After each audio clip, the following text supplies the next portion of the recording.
अच्छा ये ललुआ की पार्टी अब बनेगी यहाँ पर, तो मोदिया कहने में हमको डर नहीं लगता। जो चारा चोर कहेगा, चंदा चोर कहने में डर नहीं लगता। आप हमसे रिस्पेक्ट की उम्मीद मत करिए। जो विकिपीडिया कहे जाते हैं गोदी मीडिया के द्वारा, उनके अडानी अंबानी कि अच्छा कंचना को भेज रहा हूँ, नहीं सर कंचना को मत भेजिए, किसी और को भेज दीजिए। है कि मोदी जी ही एक ऐसे हैं जिनको दाढ़ी को काटने के लिए कोई मिला नहीं। कंचना यादव नाम तो आपने बहुत सुना होगा। जी हाँ, प्रधानमंत्री नरेंद्र मोदी और अमित शाह, सुधांशु त्रिवेदी, सबको एक तरीके से जिस अंदाज में ये जवाब देती हैं, सवाल करती हैं, पूरा देश जानता और सुनता है। कंचना जी, ऐसा सवाल, ऐसा जवाब, सारे लोग झन्ना जाते हैं। क्या है ये? सबसे पहले तो आपको बहुत बहुत शुक्रिया और उम्मीद है कि आप नहीं झन्नाइएगा। और हम अपोजिशन में हैं। हाँ। अपोजिशन के में होने के नाते हमारा जो दायित्व है, अगर हम उसे निभाते हैं तो कोई भी झन्ना, उससे कोई फर्क नहीं पड़ता। हम अपनी बात को जनता तक रखेंगे और जनता की बात को हम मीडिया तक पहुंचाते हैं और वहां से हम आवाज़ बना के बताते हैं कि हम आपके साथ हैं, हम आपकी बात को कह रहे हैं। अगर इससे किसी को आपत्ति है, चाहे वो प्रधानमंत्री हो, चाहे वो गृह मंत्री हो, चाहे वो सुधांशु त्रिवेदी जी हो, जो आजकल तथाकथित जो विकिपीडिया कहे जाते हैं गोदी मीडिया के द्वारा, गोदी मीडिया उनको विकिपीडिया कहती है। आप बताइए, 2-4 स्लोगन रट लेंगे, 2-4 श्लोक रट लेंगे और आके एकदम हाथ ऐसे ऐसे करके मीडिया में बोल देंगे और उनके जो एंकर्स हैं, वाह सुधांशु जी, वाह सुधांशु जी, उनको लगता है कि वाह विकिपीडिया है, इनको कितना ज्ञान है। दरअसल उनको कोई ज्ञान नहीं है। दरअसल ही नोज कि लोगों को मूर्ख कैसे बनाना है। उनको मालूम है कि वो क्या बोलेंगे। उनका ये बिल्कुल कतई इरादा नहीं है कि लोगों को साइंटिफिक टेम्परामेंट दे, लोगों को यह बताए कि आपका वजूद क्या है, आपका इरादा क्या है, आपको चाहिए क्या। वो उनका काम है लोगों का ब्रेन वॉश करना। लोगों को जितना आप साइंटिफिक नहीं होने दोगे उतना वो भाजपा ही रहेंगे। यही काम करते हैं वो, और इसके अलावा उनको कुछ नहीं आता। और उनको तो हमारे भाटी साहब हैं, समाजवादी पार्टी के प्रवक्ता, बढ़िया धोते हैं, उनको भी स्लोगन आता है, उनको भी श्लोक्स आते हैं, तो उनके सामने सुधांशु त्रिवेदी पंक्चर हो जाते हैं। आप लोगों को भी तो कम थोड़ी आता है। हम लोगों की तरफ कहते हैं ना कि बिना छीले दे देना, तो बिना छीले दे देते हैं। समस्या वहाँ से नहीं है, समस्या 2014 से राइज होता है, जब पूरी मीडिया को ये अपने 2-3 जो इनके अडानी अंबानी हैं उनके माध्यम से कंट्रोल करते हैं। कौन से एंकर होंगे, कौन से एंकर नहीं होंगे, उसको अपने लोगों को बैठाते हैं। और वहाँ से जब सुधांशु त्रिवेदी जैसे लोग आते हैं, बोलते हैं और फिर मीडिया उसको हाईलाइट करके वाह है ना क्या ज्ञानी आए हुए हैं, तो इनको हमेशा से एक तरफा बोलने का मौका मिला है। 2014 से इनको काउंटर करने के लिए अपोजिशन में किसी को नहीं बैठाया गया। जब मैं कह रही हूँ नहीं बैठाया गया तो इसलिए कह रही हूँ क्योंकि पैनलिस्ट में कौन कौन होगा वो डिसाइड करते हैं। ये गोदी मीडिया वाले, गोदी एंकर, इनके जो मालिक हैं वो डिसाइड करते हैं। अच्छा, यहाँ पर एक आपको इलेक्शन का विश्लेषक बनकर आता है, वो भी इन्हीं का होता है, ठीक है। एक ज्ञानी पत्रकार बन के आता है, हाँ, वो भी इन्हीं का होता है। और 1-2 जो इवन ये भी चाहते हैं ये कि अपोजिशन से कौन आए ये भी मैं ही डिसाइड करूं, ताकि सुधांशु त्रिवेदी जैसे लोग है ना वो विकिपीडिया बन जाए, क्योंकि आप अन्य लोगों को महान बन जाए। तो यहाँ पर लकीर अपनी बढ़ाई नहीं जाती है, दूसरों की लकीर कम करो ताकि इनकी लकीर बड़ी दिखे। बस कंचना यादव, प्रियंका भारती को नहीं आने देना है, आरजेडी पर और पार्टियों पर दबाव पड़ता है, ऐसा है क्या? देखिए, नहीं आना देना है ये तो इनके हाथ में तो है नहीं। वो तो हमारी पार्टी ने स्टैंड लिया है ना। तेजस्वी जी स्टैंड लिया ना, पार्टी तो हमारी ने तुरंत, तेजस्वी जी ने स्टैंड लिया। तेजस्वी जी ने तुरंत जो है उन्होंने मीटिंग की और बोले कि हमारे पार्टी के किसी भी प्रवक्ता को ये एंकर और चैनल नहीं डिसाइड करेंगे कि हमारे पार्टी से कौन प्रवक्ता जाएगा, हमारी पार्टी डिसाइड करेगी कि कौन प्रवक्ता जाएगा। अगर किसी भी प्रवक्ता को कोई चैनल बाइकआउट करता है ना, तो सीधा उस चैनल को हम बाइकआउट करेंगे। ना मैं इंटरव्यू दूंगा, ना मैं हमारा कोई कार्यकर्ता जाएगा, ना मेरा और कोई प्रवक्ता जाएगा, ना ही पार्टी का कोई MP MLA, कोई नहीं जाएगा उस चैनल पे। उस चैनल का कम्प्लीटली बाइकआउट होगा अगर वो हमारे किसी भी प्रवक्ता को बैन करता है। मुझे लगता है कि इतना बड़ा स्टैंड लेना भी अपने आप में करेजियस है। मैं इसके लिए तेजस्वी जी को मैंने सल्यूट किया और करती हूँ और करती रहूँगी। और शायद यही वजह भी है कि आप खुलकर बोल पाते हो, आपको डर नहीं लगता है, क्योंकि आपको मालूम होता है कि आपका लीडर आपके साथ है, क्योंकि आपको मालूम होता है कि आप किसी भी कंडीशन में हो तो आपका लीडर आपके साथ रहेगा, है ना। तो हमें ना तो कोई एफआईआर कर देंगे, लीगल मैटर कर देंगे, ये कर देंगे। प्रियंका के ऊपर हुआ है, मनुस्मृति फाड़ने पर प्रियंका के ऊपर केस हुआ है, प्रियंका को नहीं डर लगता। आप करिए, आप कितने केस करेंगे, आप कितने को जेल में डालेंगे, आप डालिए, हमें नहीं डर लगता, क्योंकि हमारा लीडर, हमारी पार्टी, हमारे कार्यकर्ता, सारे लोग हमारे साथ है। इवन जब इन्होंने बैन किया तो मैंने देखा कि बहुत सारे पत्रकार जो पत्रकारिता करते हैं, अपने YouTube पर करते हैं, क्योंकि बहुत बड़े बड़े एंकर रहे हैं, एडिटर रहे हैं, उनको तो हटा दिया गया ना सिस्टम आने के बाद। उन्होंने भी हमारे लिए स्टैंड लिया, उनको भी विशेष रूप से हम लोग धन्यवाद करते हैं कि जब उनको पता चला कि हमें उन चैनलों ने बाइकआउट कर दिया या बीजेपी ने बाइकआउट करवा दिया, तो उन्होंने तुरंत इस आवाज़ उठाया और एक प्रेशर बनाया उन पर कि ऐसा नहीं हो सकता। अच्छा, ऐसा था? ऐसा बिल्कुल था, आया था ये खबर। झूठी नहीं है ये। अच्छा, एक बात बताइए, ये खबर झूठी होती तो अभी तक जो है कि बीजेपी जवाब नहीं देती। अगर हमें बाइकआउट करने की खबर झूठी होती तो बीजेपी अभी तक जवाब नहीं देती। ऐसा नहीं, हम वो लोग नहीं हैं जो छोटे से मैं ना पीआर के लिए स्टंट करे, ये करे, हम वो। अच्छा, ये ऐसा हुआ था कि तेजस्वी जी की पार्टी को गया था कि भाई प्रियंका और कंचना नहीं बैठेंगे? नहीं, पार्टी को नहीं गया था। दरअसल गया हुआ था, एक दिन डिबेट से आई, वो मोदी जी की माँ की गाली वाला, उस समय पूरा डिबेट चल रहा था। और शाम को एक जो कोऑर्डिनेटर होते हैं ना, गेस्ट कोऑर्डिनेटर, उन्होंने फ़ोन किया कि आखिर में ऐसा आपने क्या कर दिया। बीजेपी वालों का फ़ोन आया था बीजेपी ऑफिस से कि आप इन प्रवक्ताओं को नहीं बुलाएंगे। अगर कंचना आई और प्रियंका को 2-3 चैनल ने ऑलरेडी बैन किया था, तो हमारे पार्टी का प्रवक्ता नहीं जाएगा। तो मैं बोली, मैंने सीरियसली नहीं लिया, मुझे लगा ऐसे क्या होगा। दूसरे दिन मैं नाम ले लेती हूँ इंडिया टीवी से, उन्होंने भी सेम बोला, है ना। और उसके बाद फिर जो है कि एबीपी एक ऐसा चैनल था जिन्होंने कहा कि नहीं, हम आपको बैठाएंगे, ये कोई और पार्टी नहीं डिसाइड करेगी कि किस पार्टी से कौन प्रवक्ता आएगा। एबीपी एक चैनल था जिस पर बैठते थे, बाकी सारे चैनलों ने, इवन एबीपी पे शो था 5 बजे का, 5 बजे का शो था, उस पर मैं बैठी थी। 15 मिनट बाद अजय शर्मा, जो नहीं, आलोक शर्मा है ना, आलोक कांग्रेस, हाँ नहीं, अजय आलोक, माफ करिएगा, हाँ बीजेपी के। 15 मिनट तक बैठे रहे, फिर इनके एबीपी चैनल को फ़ोन आने लगा कि इस लड़की को हटाइए, इस लड़की को हटाइए। फिर उन्होंने बोला नहीं होगा, नहीं हटा सकते, है ना, वो तो कोई भाई सब अपना अपना बात कह रहा है। उसके बाद अच्छा, बीच शो में बीजेपी के प्रवक्ता, हाँ बीच शो में थोड़े समय बाद बीजेपी के प्रवक्ता जो है वो अपना निकाल के उठ के चले गए। मैं उसका क्लिप भी आपको भेज सकती हूँ। बीच शो में आपको कहा गया, हटाए जाने की मांग होने लगी, दबाव आने लगा कि इस लड़की को हटाइए, कंचना को हटाइए, प्रवक्ता ये नहीं रहेंगी, नहीं ये इनको हटाइए, बोला था कि इनके साथ हमारा प्रवक्ता नहीं बैठेगा, इनको हटाइए। तो उन्होंने जब नहीं हटाया तो बीजेपी का प्रवक्ता ही उठकर चला गया। अच्छा, लेकिन फिर भी दूसरे दिन फिर एबीपी ने बैठाया। और पता है कि जब फोन आता था हमारे चीफ स्पोक्स पर्सन को, तो बोलते थे सारे चैनल को कि अच्छा कंचना को भेज रहा हूँ। नहीं सर, कंचना को मत भेजिए, किसी और को भेज दीजिए। तो बोलते कि नहीं कंचना को भेज रहा हूँ। बोले नहीं सर, किसी, बोले फिर अब कोई नहीं जाएगा। तो इस तरह से हमने स्टैंड लिया। उन्होंने कोई लिखित रूप से नहीं डिक्लेयर किया था, लेकिन सारे चैनलों पे उन्होंने बोला था कि इस प्रवक्ता को नहीं बुलाओ, अगर इसको बुलाओगे तो हमारे पार्टी के प्रवक्ता नहीं जाएंगे, बीजेपी वाले नहीं जाएंगे, बाइकआउट करेंगे। तो ये बात जब तेजस्वी जी तक पहुंची, तो उन्होंने स्टैंड लिया, उन्होंने तो स्टैंड लिया। उन्होंने ऐसा नहीं तुरंत स्टैंड, मतलब 2-3 दिन वेट किया कि उनको आप लोगों ने शिकायत की तेजस्वी जी को? हाँ नहीं, हमने मैसेज पहुंचाया कि ऐसा ऐसा हो रहा है। और एक दिन वो तो मैंने भी सीरियसली ले लिया, मुझे लगा कि 1 दिन की बात होगी, 2 दिन की बात होगी। जब लगातार होने लगा तो फिर लीडर को कहा गया। उस समय वोट अधिकार यात्रा चल रहा था।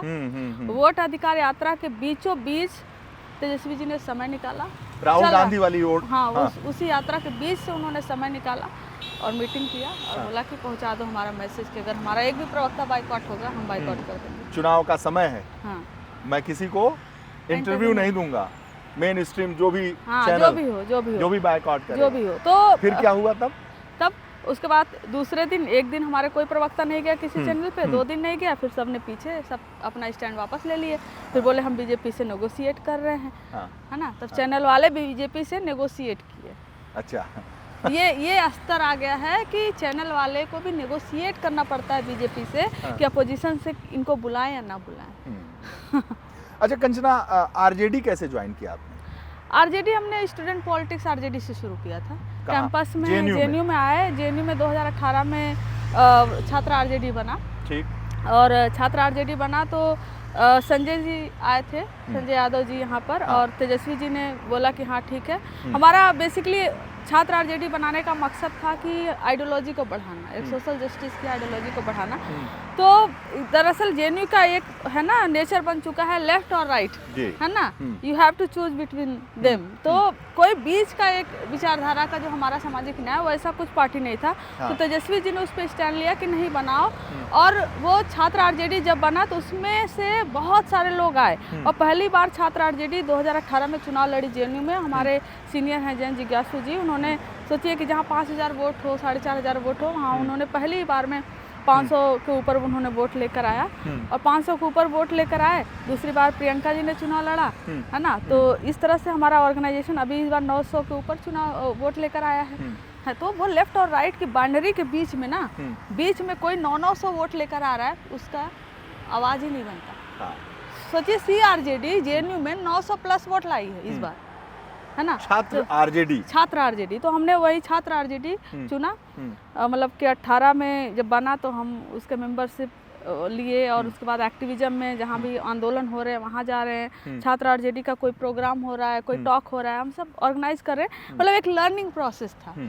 फिर 2023 में आकर आप लोगों ने प्रियंका भारती को चुनाव लड़ाया। 2019 में प्रियंका जी ने चुनाव लड़ा, फिर कोविड आ गया, फिर कोई चुनाव नहीं हुआ। 3 साल तो लगभग चुनाव नहीं हुआ। फिर अभी इस साल चुनाव हुआ। तो आप वहाँ चुनाव लड़ी नहीं? नहीं, मैं वहाँ पर मैं ऑर्गेनाइजेशन में थी। वहाँ चुनाव लड़ाती थी आप? नहीं, चुनाव लड़ाने का डिसीजन, और एक और बता दें, चुनाव लड़ाने का डिसीजन जेएनयू में हमारा कलेक्टिव होता था। अच्छा। जैसे कि जैन जी चुनाव लड़े, फिर प्रियंका जी चुनाव लड़ी, तो उसके बाद हमने पसमानदा मुसलमान को चुनाव लड़ाया।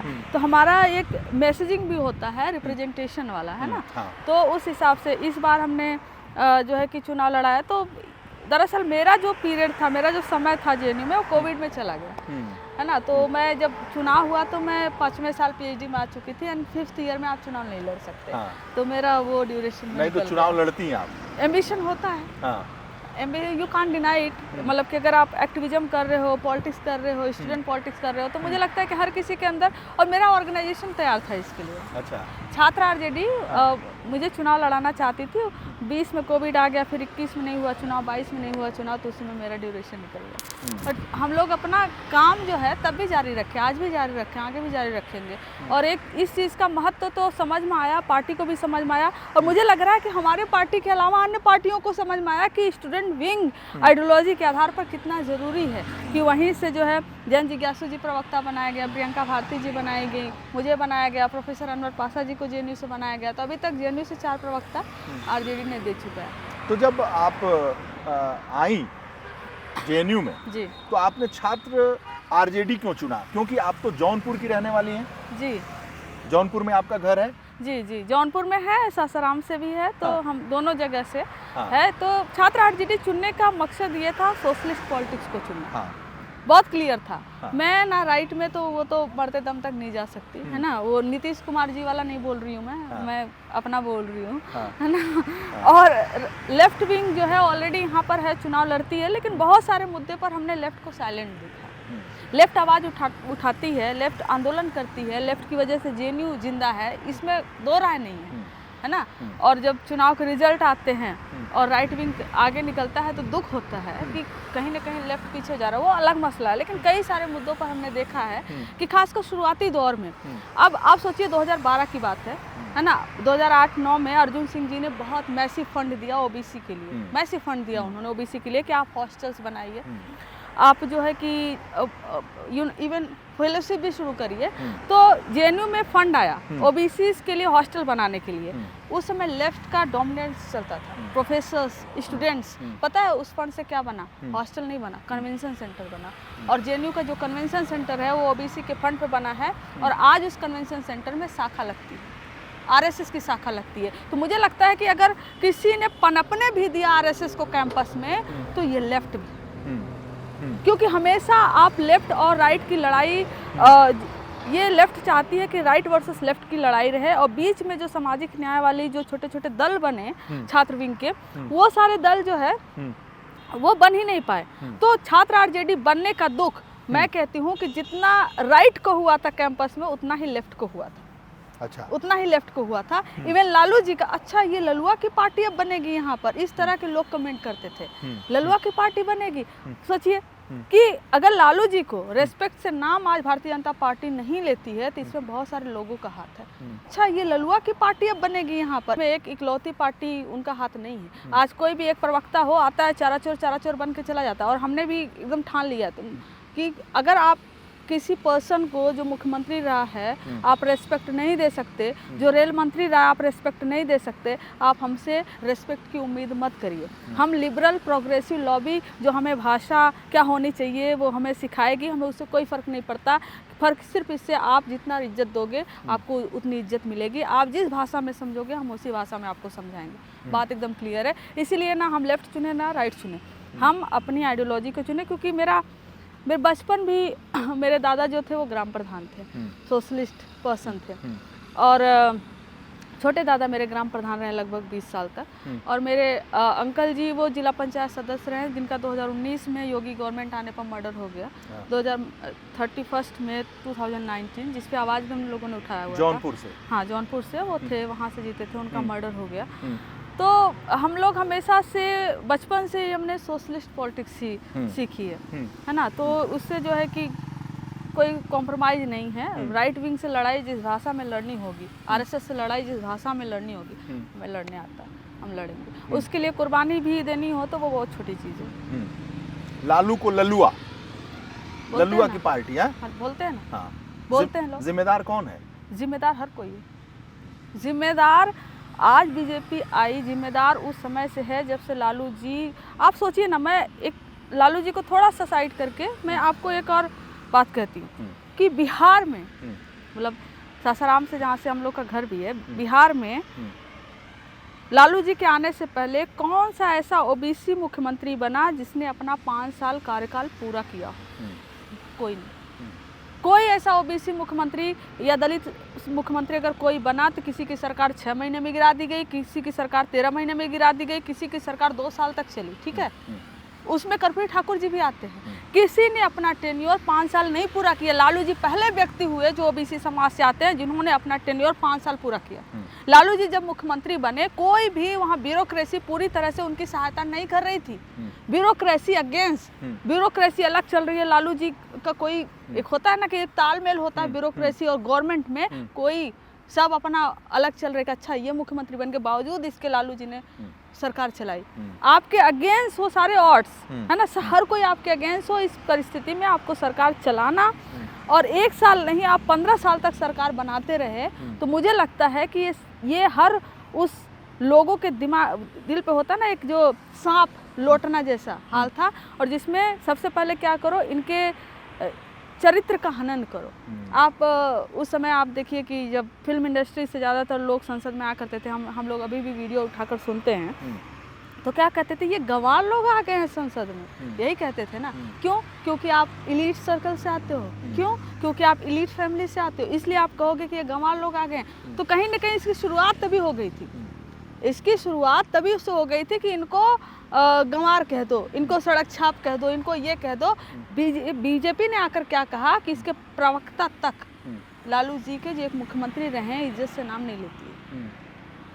वहाँ से शुरुआत हुआ। लेकिन अभी जो है ना, अभी वाले तो किसी की इज्जत नहीं करते, लीडर ऑफ अपोजिशन की इज्जत नहीं करते, राहुल गांधी जी की इज्जत नहीं करते। लीडर ऑफ अपोजिशन एक कैबिनेट। तो आप लोगों ने तय किया कि जो ललुआ कहेगा, चारा चोर कहेगा, उसका मुंह तोड़ जवाब देंगे। वैसे ही देंगे, क्योंकि आप उनको सोफिस्टिकेटेड भाषा में, एकेडमिक लैंग्वेज में आप नहीं समझा सकते, नहीं समझा सकते। आप उनसे जितना नर्म पेश आओगे, है ना, वो उतने आपके ऊपर जो है चढ़े जाएंगे। तो उनके ऊपर नरमी से पेश आया ही नहीं जा सकता। अब आप बताइए, चीफ जस्टिस ऑफ इंडिया के ऊपर जूते फेंके गए, है ना, एक व्यक्ति सीजीआई के ऊपर जूता फेंक देता है, हर कोई कंडेम करता है, लेकिन मैं यहाँ पर जो कहती हूँ सीजीआई जी को एक्शन लेना चाहिए था, गवे जी को। कारण ये है कि आप देश के सीजीआई हैं, देश को न्याय दिलाना आपका काम है। आप अपने ऊपर होते हुए अन्याय के लिए अगर न्याय करेंगे, है ना, तो हर किसी को न्यायिक सिस्टम में एक भरोसा रहेगा। कल उसी व्यक्ति को कल जो है कि किसी ने कल या परसों जो है किसी मेट्रो स्टेशन के पास में जूते मारे, वो रोने लगा, मैं सनातन सनातन कहता रह गया, मुझे कोई बचाने नहीं आया। तो समस्या ये है कि क्या वो आदमी जिसने गवई जी के ऊपर जूते फेंके, कार्रवाई नहीं होने पर या उसको उसी की भाषा में नहीं समझाने पर उसके जैसे हजार नहीं पनपेंगे। इसलिए जरूरी है कि जो जिस लैंग्वेज में समझे उसको उसी लैंग्वेज में रोका जाए। रोकना बहुत ज़रूरी है। तो रोकने के लिए हमें ये, हमसे अगर प्यार से बात करोगे, हमसे अगर तथ्यों पर बात करोगे, हमसे अगर आप हंसकर बात करोगे, डिपेंड करता है कि आप हमसे कैसे बात करोगे, वैसे ही जवाब आपको मिलेगा। चाहे वो एंकर हो, चाहे वो जो ललुआ कहेगा, तो मोदिया कहने में हमको डर नहीं लगता। जो चारा चोर कहेगा, चंदा चोर कहने में डर नहीं लगता। क्यों भाई? आप इलेक्टोरल बॉन्ड से चंदा हजारों करोड़ों का चुराए हो। आज तक मतलब 70 साल कांग्रेस पावर में रही, 70 साल पावर में रही, बीच बीच में हटा दे, 5-10 साल हटा दे, तो क्या कांग्रेस की इतनी ऑफिस है जितनी बीजेपी की ऑफिस है? हर ऑफिस बीजेपी के 100 करोड़ रुपए का 620 से ज़्यादा ऑफिसेज बन चुकी हुई हैं। ये पैसा कहाँ से आया? इलेक्टोरल बॉन्ड से आपके पास ईडी है, सीबीआई है, एक कंपनी पे जो है भिजवाइए, फिर वहाँ से आपको 100 करोड़ रुपए भिजवा देगा। आपने तो पूरा उगाही कर ली है ना, तो हम क्यों नहीं आपको चंदा चोर कहें, पीएम केयर फंड का चोर कहें? आप स्वच्छ भारत के नाम पर आप फंड ले लेते हो, आप तमाम, अभी तो एक आर्टिकल भी आया हुआ है, जितना चोरी भारतीय जनता पार्टी की है उतना चोरी इतिहास में कोई पॉलिटिकल पार्टी नहीं की होगी। और यही पॉलिटिकल पार्टी फिर कहेगी न खाऊंगा न खाने दूंगा। मतलब ये जो हैं उसके जस्ट अगेंस्ट बात करते हैं। मतलब आप सोचो ना कि जो पॉलिटिकल पार्टी राष्ट्रगान का अपमान की, ऑर्गेनाइजर में राष्ट्रगान के खिलाफ लिखी, जो पॉलिटिकल पार्टी ये बोली कि हम तिरंगे के 3 कलर को अपशगुन मानते हैं, जो पॉलिटिकल पार्टी ये बोले कि हम राष्ट्रगीत को नहीं मानते हैं, नमस्ते सदा वत्सले इनका जो उसी के विरोध में आया हुआ था, वो पॉलिटिकल पार्टी आप ये तय करती है आज कि आप इस देश के नागरिक हैं या नहीं हैं, आप राष्ट्रभक्त हैं या नहीं हैं, आप देशभक्त हैं या नहीं हैं। ये है कुछ और, ये दिखाते कुछ और है। ये सबसे बड़े डकैत है। ये दरअसल एक मैं तो सुधांशु त्रिवेदी को एक दिन बोली थी कि जो खानदानी रईस हैं, मिजाज रखते हैं नरमापना, तुम्हारा लहजा बता रहा है कि तुम्हारी दौलत नहीं है। कारण ये है कि ये नए पार्टी जो है इस तरह से पावर कैप्चर की है, और इनको लग रहा है कि अगर एक बार पावर से गए तो शायद एक लंबे अरसे बाद ही आएंगे या नहीं भी आ सकते हैं। तो जितना लूट सकते हो लूट लो, बस यही इनका मकसद है, जितना लूट सकते हो लूट लो। आप डीयू में एक भी असिस्टेंट प्रोफेसर का अपॉइंटमेंट बिना आरएसएस के से नहीं होता। अब आरएसएस कौन है? ऐसे अगर हम कहें तो बहुत सारे ऑर्गेनाइजेशंस हैं जो कोई अपने आप को कल्चरल कहती है, कोई अपने आप को पॉलिटिकल कहती है। तो क्या उस ऑर्गेनाइजेशन के मालिक को वैसी ही सुरक्षा मिली है जैसे मोहन भागवत को मिली है? नहीं मिली है।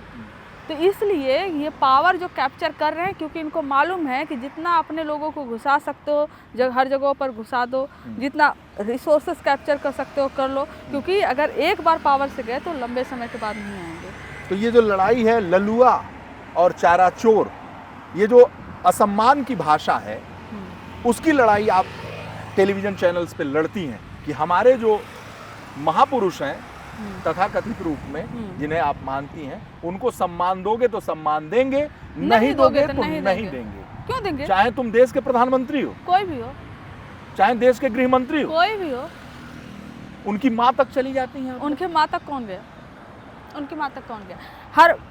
मैं कई बार डिबेट में जुड़ी हूँ, हर बात पे कुछ प्रवक्ता हैं भारतीय जनता पार्टी के, सीधे कहेंगे तेजस्वी की माँ, तेजस्वी का बाप, तेजस्वी की माँ, तेजस्वी के बाप मुख्यमंत्री रहे हैं, मुख्यमंत्री नहीं भी होते, एक इंसान है, इज्जत से नाम लो, वो भी किसी के माँ बाप हैं। अपने माँ बाप पे आए तो रो मत फिर। हमने तो कभी नहीं ऐसे कहा कि मोदी जी की वाइफ कौन है, क्यों छोड़ दिया, या अमित शाह जी की वाइफ कौन है, क्या करती हैं, दिखती नहीं है, अमित शाह जी साथ में लेकर क्यों नहीं चलते हैं, है ना, तमाम सवाल। या राजनाथ सिंह जी की वाइफ कौन। हमने तो किसी के घर में नहीं झांका ना, लेकिन आप घर में झांकते हो दूसरों के। इनसे ज़्यादा वाहियात निचले स्तर के, छिछले स्तर के राजनीति कोई और नहीं करता। ये डकैत है, ये लुटेरे हैं। और इलेक्शन कमीशन कौन है? बीजेपी। इलेक्शन कमीशन ही बीजेपी है। ईडी ही बीजेपी है, बीजेपी ही ईडी है, सीबीआई भी बीजेपी ही है। कंचना को डर नहीं लगता? किस बात का डर लगेगा? लुटियंस में खड़े होकर प्रधानमंत्री मोदी और गृह मंत्री अमित शाह, जो देश के सबसे ताकतवर राजनेता हैं, उनके खिलाफ इस तरह से चैलेंज देना और इस तरह की भाषा का प्रयोग करना, कहीं ईडी, सीबीआई, पुलिस डर नहीं लगता? नहीं, कंचना को डर तब लगता है जब कंचना इसी लुटियंस के किसी एक मेंबर के घर पर बैठकर 100 करोड़ की डीलिंग कर रही होती। कंचना को डर तब लगता है। कंचना को क्या है, कंचना के पास क्या नहीं है, कंचना को पैसे नहीं कमाने हैं, कंचना को एक आइडियोलॉजी के लेकर लड़ाई लड़ रही हूँ, है ना, उसको लेकर लड़ाई जारी रहेगी। और जब हमारे पास नहीं कुछ है तो खोने का किस बात का डर होगा? हमारे पास भी 100-200 करोड़ हम भी कमा कर रखे होते, किसी के घर में बैठकर डीलिंग कर रहे होते, तब ना हमें डर लगता। तो हमें चाहे वो चोर कहें, चाहे जो भी कहें, हमें इस बात का कोई फर्क नहीं पड़ता। लुटियंस में खड़े हैं तो क्या लुटियंस इनका है? लुटियंस इन्होंने बनाया है। देश 2014 के बाद आज़ाद हुआ है। हाँ, ये पृथ्वी इन्होंने बनाई है। पृथ्वी इन्होंने बनाई है क्या? थोड़ा बहुत थोड़ा आओ। अच्छा, हम आज बोलेंगे किसी इतिहासकार से, या जो होता है ना भूगोल विज्ञान का, जो ज्योग्राफी का जो नॉलेज रखता है, थोड़ा कितनी धरती इन्होंने बनाई है, ये भी पूछ लेंगे। हाँ। कि मोदी जी के आने के बाद ग्लोब पर, है ना, विश्व में कौन सा नक्शा जो है मोदी जी के बाद बना। दरअसल यही इनकी प्रवृत्ति है। पहले भी गोल थी क्या कि 14 के बाद हुई है? हमको लगता है 14 के बाद हुई। मोदी जी आए तो धरती भी गोल हो गई। मोदी जी आए तो उसी के बाद तो बिहार भी बना। बिहार कहाँ था पहले? मोदी जी आए तब बिहार बना है। मोदी जी आए तभी दिल्ली बना। दिल्ली भी नहीं था। है? नहीं था दिल्ली। अरे मोदी जी आए तो ट्रम्प आए ना, मोदी जी आए तो पुतिन आए। इसके पहले पुतिन कहाँ थे? अच्छा। पुतिन कभी भारत ही नहीं आए हैं। हालांकि वो बात अलग है, 2000 में जवाहरलाल नेहरू यूनिवर्सिटी ने उनको पीएचडी स्कॉलर का दर्जा दिया था। अच्छा, 2000 में जब पहली बार उन्होंने बना ये दिल्ली भी 14 के बाद? अरे सब कुछ बना है। ये हवा भी मोदी जी के आने के बाद आ रही है। हवा ऑक्सीजन नहीं था इसमें। मोदी जी आए हैं तो, क्योंकि नॉन बायोलॉजिकल है ना, तो उनके आते ही जो है वो विश्व ऐसे बनना शुरू हुआ। हवा आया, पानी आया, धरती आया, दिल्ली आया, बिहार आया, यूपी आया, अभी बंगाल आएगा। अभी जो है हमको लगता है पिछली बार बंगाल वाले चुनाव में मोदी जी रविंद्रनाथ टैगोर जी बने थे। इस बार बंकिम चंद्र चटर्जी जी बने। जाकर फिर कहेंगे भाइयों और बहनों, बंगाल से, वेस्ट बंगाल से पुराना नाता है। और जब बंकिम दा जब लिख रहे थे वंदे मातरम, तो मैं उनके बगल में बैठा करता था। और जब बंकिम दा ने पूरा लिख लिया तो सबसे पहले रविंद्रनाथ टैगोर जी ने हम ही को गाकर सुनाया था। फिर तो वो, लेकिन नेहरू जी इनके अगेंस्ट जाके 2-4 लाइन उसमें से काट दिए जहाँ पर देवी जी की पूजा थी। नहीं तो बंकिम दा ने तो मुझसे कहा था नेहरू गलत कर रहे हैं। ये सब बंकिम दा इनसे कहे थे? हाँ, आपको नहीं मालूम? बाप रे बाप। बंकिम दा मोदी जी के लगते हैं ना खास। मोदी जी का पुराना नाता है वेस्ट बंगाल से, आपको नहीं मालूम? ओहो। अच्छा, रहे हैं क्या वो? तो अभी पार्लियामेंट में मोदी जी ने नहीं बोला बंकिम दा, बंकिम बाबू, ऐसे लगता है इनके ताऊ जी हैं, इनके फुफेरे भाई हैं, इनके चचेरे भाई हैं। क्या गिरगिट आदमी है प्रधानमंत्री हमारा। अच्छा, रविन्द्रनाथ टैगोर वाला जो बता रही हैं कि जो इतना बड़ा दाढ़ी रख लिए थे, तो पिछली बार चुनाव में तो रविन्द्रनाथ टैगोर जी बने थे। हाँ। टैगोर तो दाढ़ी कहीं भी आ सकता है, जा सकता है उसका। दाढ़ी कहीं भी आ जा सकता है, लेकिन आर्टिस्ट जो आप रखते हो, जो टैगोर जी का शेप दे उस दाढ़ी का, भाई वो तो आप डिसाइड करते हो ना। तो बंकिम दा जैसा हमको लगता है कि अब योगी हैं, संत हैं, देश के प्रधानमंत्री हैं, तो दाढ़ी बनवाने की फुर्सत कहाँ है? बढ़ गई।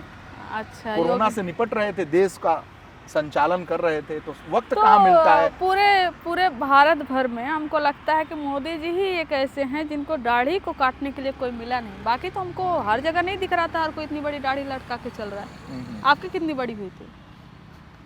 हम लोग तो नौकरी करते थे तो रोज बनाना ही पड़ता था। तो बताइए, तो ये खैर ये सब बात जो है प्रियंका गांधी जी ने कहा ना कि हम जनता के प्रतिनिधित्व करते हैं, हम जो है अभिनेता नहीं हैं, हम कलाकार नहीं हैं। कलाकार नहीं है वो? अब मोदी जी जैसा तो मोदी जी प्रधानमंत्री हैं, वो कलाकार हैं क्या? आपको नहीं मालूम ऐसे बोल रहे हैं?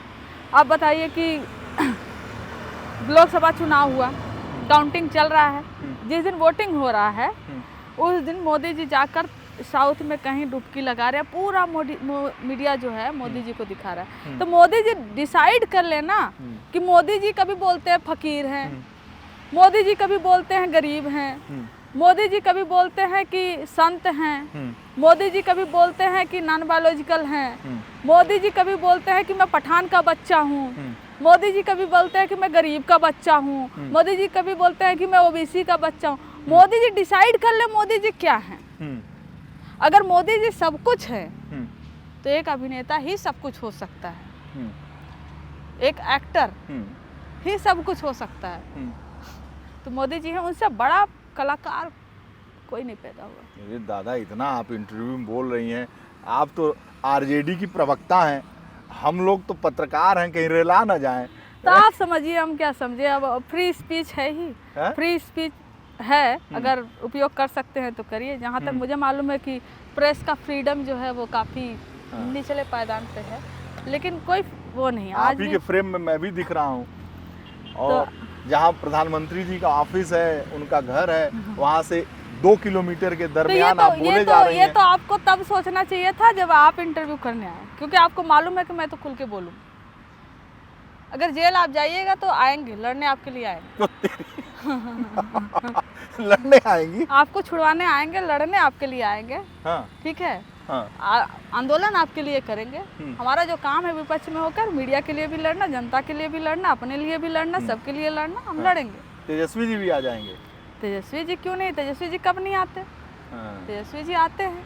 तेजस्वी जी ने तो हमेशा जो है कि फ्रीडम की बात आश्वासन दे दिया आपने कि खटाक से आइए। नहीं, आश्वासन की बात नहीं है। अगर दोनों एक ही फ्रेम में है ना। अगर आप पे अटैक होगा, है ना, अगर आप पे अटैक होगा, अभी तो देख रहे हैं कि एक पत्रकार कोई है, उनका घर बुलडोज कर दिया गया, है ना। तो संसद में जो है वंदे मातरम वाला भाषण चल रहा था, तो एक जो कांग्रेस के MP हैं, है ना, जम्मू से, तो उन्होंने सीधा उस पर जब आवाज़ उठाना शुरू किया, है ना, तो हमारे स्पीकर महोदय कह रहे हैं वंदे मातरम पे बोलिए, वंदे मातरम पे बोलिए। आप अगर क्या वंदे मातरम पे बोलिए का मतलब सिर्फ यही नहीं होता है कि वंदे मातरम, वंदे मातरम, वंदे मातरम। आप एक स्टोरी तो बताइएगा ना। आप एक स्टोरी बताएंगे, आप समस्याएं क्या देश में चल रही हैं और हम डिबेट क्या करें उस पर भी बोलेंगे। मतलब अगर वंदे मातरम पे बोलिए का क्या मतलब होता है? अच्छा कंचना, मैं एक बार आता हूँ आपकी पार्टी और आपके परिवेश पे, तो जिस तरीके से आप आरजेडी में गई, और तो आप तो समाजवादी पार्टी में भी जा सकती थी, जौनपुर से भी रिलेशन है और उनके बीच में भी रिलेशन है, सपा और आरजेडी के बीच में भी। नहीं, बहुत देखिए, नो डाउट दोनों सोशलिस्ट पार्टियां हैं, है ना, दोनों एक ही परिवार से जो है कि पार्टियां हैं, दोनों पारिवारिक तालमेल भी है, हर कोई है। लेकिन मैं लालू जी में जो करिश्मा देखती हूँ, है ना, मैं किसी और लीडर में नहीं देखती हूँ। लालू जी, आप सोचिए कि क्या नीतीश जी हमेशा, मतलब कि अगर देखें तो 2005 के बाद से बिहार में उसी की सरकार बनी है जो 2 पार्टियों को, मतलब एक और पार्टी को साथ ले रहा है। नीतीश जी के पास ये ऑप्शन था कि वो हमारे पास आए और वो बीजेपी के पास चले जाए, दोनों तरफ से उनकी सरकार बन सकती है। ये ऑप्शन तो हमारे पास भी था कि हम नीतीश जी के साथ चले जाते या हम बीजेपी के साथ चले जाते। हो सके नीतीश जी की जगह आज 15-20 साल से लालू जी मुख्यमंत्री होते, है ना, या तो राबड़ी जी मुख्यमंत्री होती। लेकिन हम वो किरदार नहीं बने जो नीतीश जी किरदार है। लालू जी का किरदार जो है वो नहीं बना जो नीतीश जी का है। अगर नीतीश जी के पास ऑप्शन था कि हमारे पास आए उधर जाए, मुख्यमंत्री वही बने रहेंगे, सीटें कम हो सीटें ज़्यादा हो, तो ये किरदार निभाने का हमारे पास भी था। हम भी चाहते नीतीश जी के पास जाते, हम भी चाहते बीजेपी के पास जाते, लेकिन नहीं गए। नीतीश जी के साथ सरकार बनाए क्योंकि नीतीश जी सोशलिस्ट बैकग्राउंड से आते हैं। अभी हालांकि नीतीश जी का कुछ चलता है नहीं, तो उस पर ज़्यादा टिप्पणी भी नहीं करना चाहूँगी। क्या चल रहा है, सरकार कौन चला रहा है, वो तो पहले बिहार की जनता देखे, फिर हम उस पर कुछ बोलेंगे। बिहार की जनता ने अगर चुना है उन्हें तो आप लालू जी से प्रभावित हुए? लालू जी से, फिर तेजस्वी जी से भी। मैंने आपको बताया ना कि अगर हमें बैन किया तो तेजस्वी जी ने तुरंत स्टैंड लिया।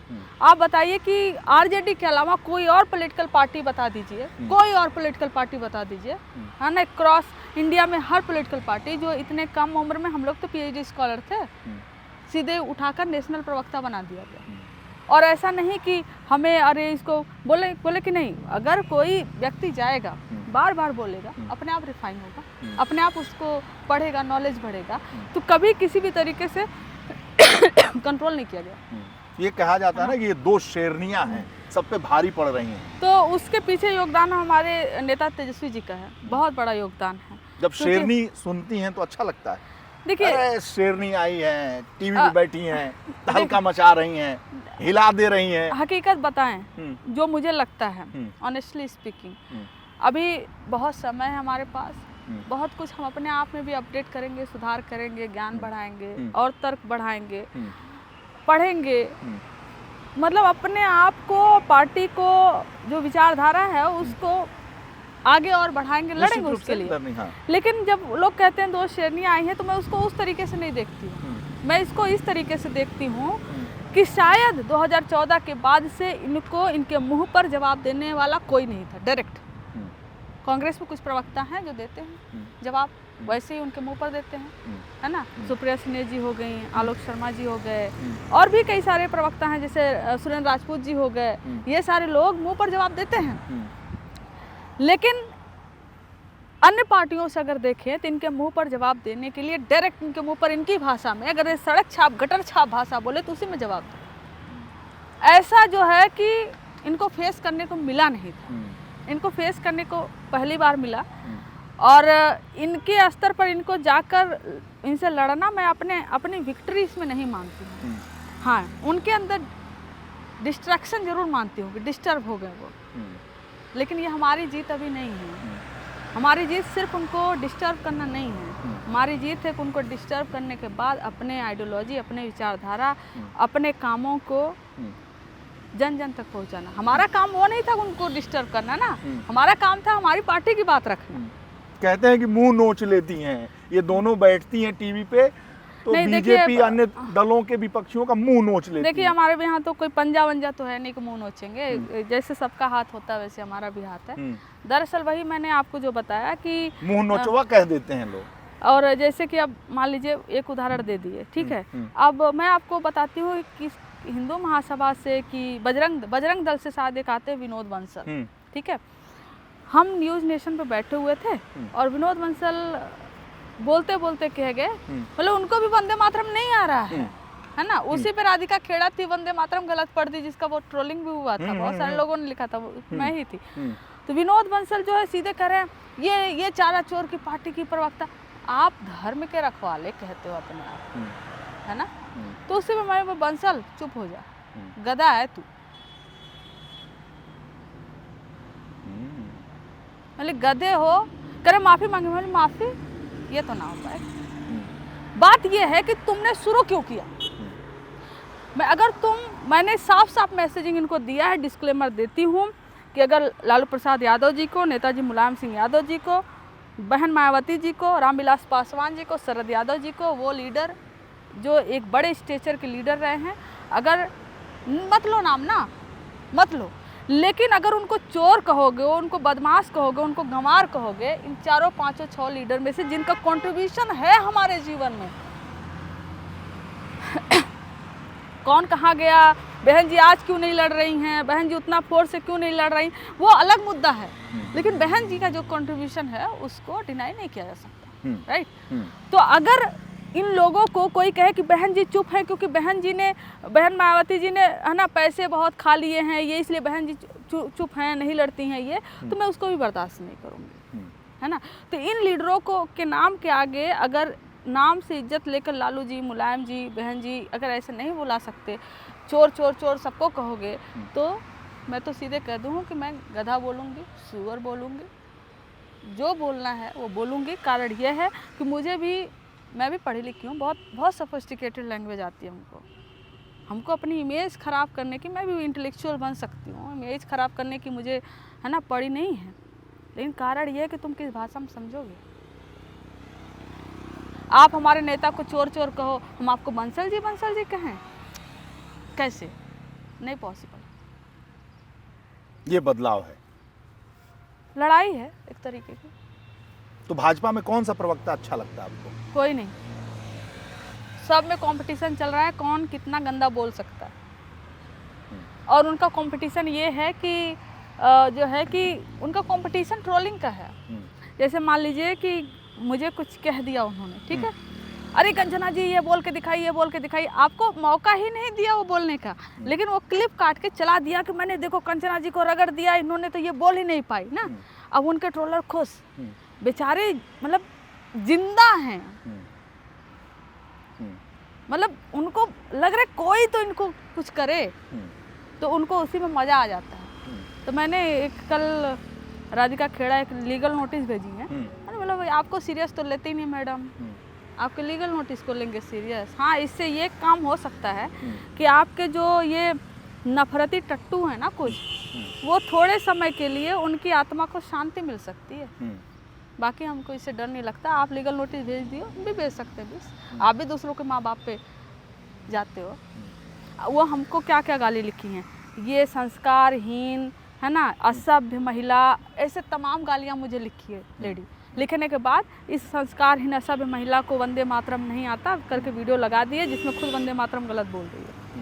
उसी में मैंने कुछ कह दिया, मैं बोली क्या मतलब पवित्र हो गई आप गंगा में नहा के? कांग्रेस से गलती हुई होगी ना, आप कांग्रेस में थी, अभी बीजेपी में गई, तो पहले गंगा में गोते लगाइए, पवित्र हो जाइए, कांग्रेस से माफ़ी मांग लीजिए, है ना।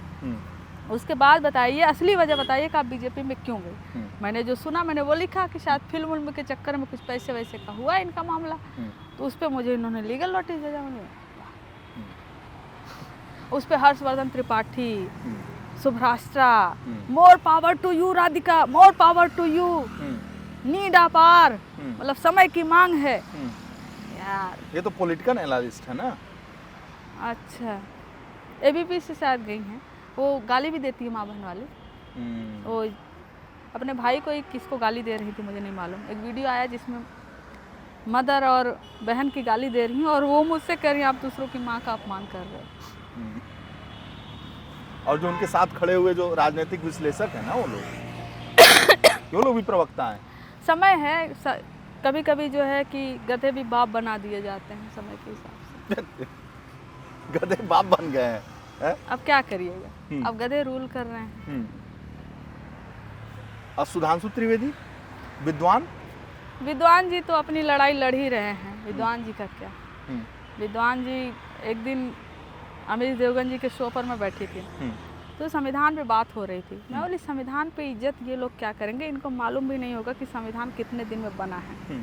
सुधांशु त्रिवेदी जी को लगा वाह क्या मौका है, बोले सबसे पहले आप बताइए संविधान कितने दिन में बना है, अगर इसका जवाब नहीं देती तो मैं आगे नहीं बढ़ूंगा, बताना होगा संविधान कितने दिन में बना है।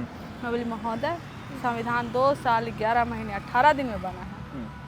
उसके बाद अमित देवगन वो सब चौंक गए, क्योंकि इनको लगा कि इनको एग्जैक्ट दिन हाँ 2-2.5 साल में बना होगा ऐसे मालूम होगा। मैंने दिन बताया टोटल, है ना। तो इनको लगता है कि ये पूछ लेंगे कि सूर्य से धरती की कितना किलोमीटर दूरी है, ये पेड़ पे कितने पत्ते हैं, है ना, ये कितनी गाड़ियां सड़क पे चल रही हैं, और सामने वाले को जवाब वो तो गिनने लगेगा ना कितनी गाड़ियां चल रही, उतने बीच में देखिए नहीं आता इनको।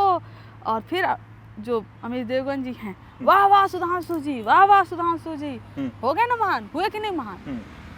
अगर हम आपसे पूछ ले कि इस पेड़ पे कितनी पत्तियां हैं, आप पलटोगे, आप गिनोगे, उतने ही समय में मैं आपको बोल दूंगी देखिए आता ही नहीं, और कोई है जो मुझे महान बता देगा। तो ऐसी होती है मानता। तो एंकर यही कर रहे हैं। तो क्या कर रहे हैं, बस चरण नहीं चूम रहे हैं डिबेट में, बाकी सब हो रहा है। चरण नहीं चूम रहे हैं। आप लोगों को कॉफी वॉफी मिल जाती है कि नहीं, कि उन्हीं लोगों को मिलता है? नहीं, कॉफी वॉफी उनके कॉफी के भरोसे आइए हमारे घर पे, हम कॉफी पिला देंगे आपको। और वो नहीं, ऐसा भाटिया जी? नहीं है। देखिए मैं आपको अब बताती हूँ दूसरी बात। ये ऑफ ऑन स्क्रीन जैसे है ना, ऑफ स्क्रीन ऐसे नहीं। अच्छा। ये जितने एंकर है ना, ऑफ स्क्रीन आपसे बहुत अच्छे से बात करेंगे। मैं भी अच्छे से बात करती हूँ भाई, मेरा तुमसे क्या लेना देना है। तो कहीं ना कहीं एक चीज़ समझ में आती है, मजबूरी है इनकी। मजबूरी है? किसका? पापी पेट का सवाल है। पापी पेट का सवाल है, नौकरी का सवाल है, ईडी सीबीआई भेज देने का सवाल हो, चाहे जो सवाल हो।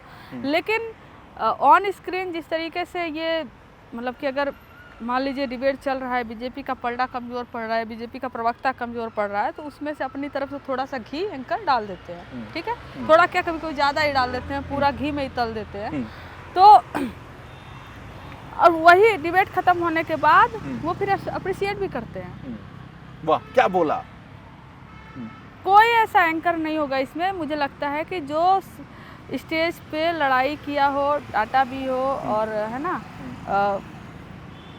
उनका पक्ष सीधा सीधा ले रहा हो, लेकिन वहाँ से आने के बाद अरे आप तो कमाल का बोलती हैं, तो हम इसको क्या कहें? उनकी मजबूरी ना कहें तो क्या कहें? तो ये भाटिया जी मैंने सुना था कि जो है आरएसएस हाफ पैंट पे चलती है, उनके पास हाफ पैंट भी नहीं है। उनके पास हाफ पैंट भी नहीं है, आपने देखा नहीं? एक डिबेट में बैठ गए बिना पैंट के। अरे हाफ पैंट तो आरएसएस से ले लेते। अब आपको इसमें बताती हूँ। आरएसएस से ले लेते? अरे बड़े वकील हैं भाई। अरे तो वकील पैंट कैसे कम पड़ गया है? वकील है तो मतलब पैंट तो। अब मैं आपको यहाँ पर बताती हूँ दूसरी बात। ये वो इनके पिताजी जो थे, है ना, इनको इनके पिताजी को सांसद बनाया, मंत्री बनाया, जो भी बनाया अखिलेश जी, इनको भी राज्य मंत्री का दर्जा दिए। क्या आता है इनको? 4 कानून नहीं बता पाएंगे अभी, इनको राज्य मंत्री का दर्जा दिया। ये सपोले लोग हैं, ये आप में पलते हैं, आप ही का राशन पानी खाएंगे, है ना, फिर आप ही के बर्तन में छेद करके चले जाएंगे। ये वो लोग हैं। तो बार बार, कई बार मेरा तो इनकाउंटर हुआ। तो एक बार बोल रहे हैं, लास्ट टाइम मैं जब जुड़ी थी उसके बाद से मेरे साथ वो अभी नहीं बैठ रहे हैं। एक दिन डिबेट था एक चैनल पे, न्यूज़ 18 पे ही, उनको पता चला मैं आ रही हूँ। दिन में 4 बार हमको बोला गया आइए नहीं आइए, आइए नहीं आइए। लास्ट में क्योंकि गौरव भाटिया आ रहे हैं तो नहीं, ठीक है। वो कह रहे हैं कि टूटी साइकिल वाले, ये साइकिल वाले, टूटी साइकिल वाले। तो मैंने बोली साइकिल तो ठीक था, साइकिल पे गलती से या जानबूझकर बैठा लिया अखिलेश जी ने आपको, साइकिल पंक्चर हो गई, फिर अखिलेश जी ने आपको उठा के फेंक दिया, साइकिल की रिपेयर करवाई, पंक्चर बनाया, अभी देखिए साइकिल दौड़ रही। तो साइकिल ठीक थी, अगर टूटी भी है तो आपकी वजह से, क्योंकि आपके जैसे सपोलो को बिठा लिया जिसका वजन ही सह नहीं पाई साइकिल। तो फिर उस पर एकदम ये चारा चोर, इनके पास जब कोई जवाब नहीं आता सिर्फ चारा चोर पे आ जाते, ये चारा चोर की पार्टी के प्रवक्ता, चारा चोर की पार्टी के प्रवक्ता। हम उस पर बोल दिए भाई ये देखो तुमसे बहस कर नहीं पाएंगे, बिना पैंट वालों से क्या बात करना। उसके बाद से नहीं बैठ रहे हैं। तो हम, तो आप ये कि हम चाहते नहीं है इस स्तर पे आना, ऑनेस्टली आपसे बता। और वो संबित पात्रा जी, उनसे कभी इनकाउंटर नहीं है। नहीं। और प्रेम शुक्ला? प्रेम शुक्ला उनकी बात ही करना बेकार। हमसे एक दिन डिबेट में जुड़े थे उसी चैनल पे, फिर कह रहे हैं कि ये मुसलमानों के तलवे चाटती है। ये लैंग्वेज ठीक है? मतलब तलवे चाटती है, ये लैंग्वेज ठीक है, प्रवक्ता का होना चाहिए।